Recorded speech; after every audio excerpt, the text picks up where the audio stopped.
Once upon a time, there lived a helpful monkey in a forest. ஒரு காலத்தில் ஒரு காட்டில் ஒரு உதவிகரமான குரங்கு வாழ்ந்து வந்தது. It liked to help other animals.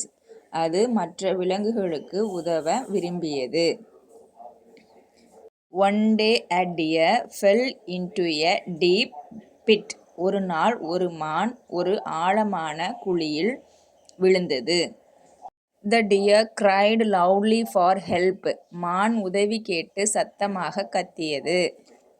The monkey heard the sound and came there. குரங்கு அந்த சத்தத்தை கேட்டு அங்கு வந்தது.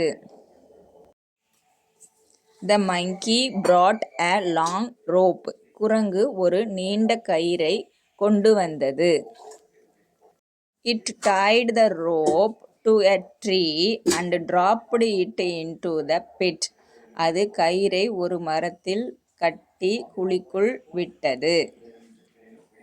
The deer held the rope and came out. மான் கயிறை பிடித்து வெளியே வந்தது. The deer thanked the monkey. மான் குரங்குக்கு நன்றி கூறியது. Moral: helping others make us happy. மற்றவர்களுக்கு உதவுவது நம்மை மகிழ்ச்சியாக்கும்.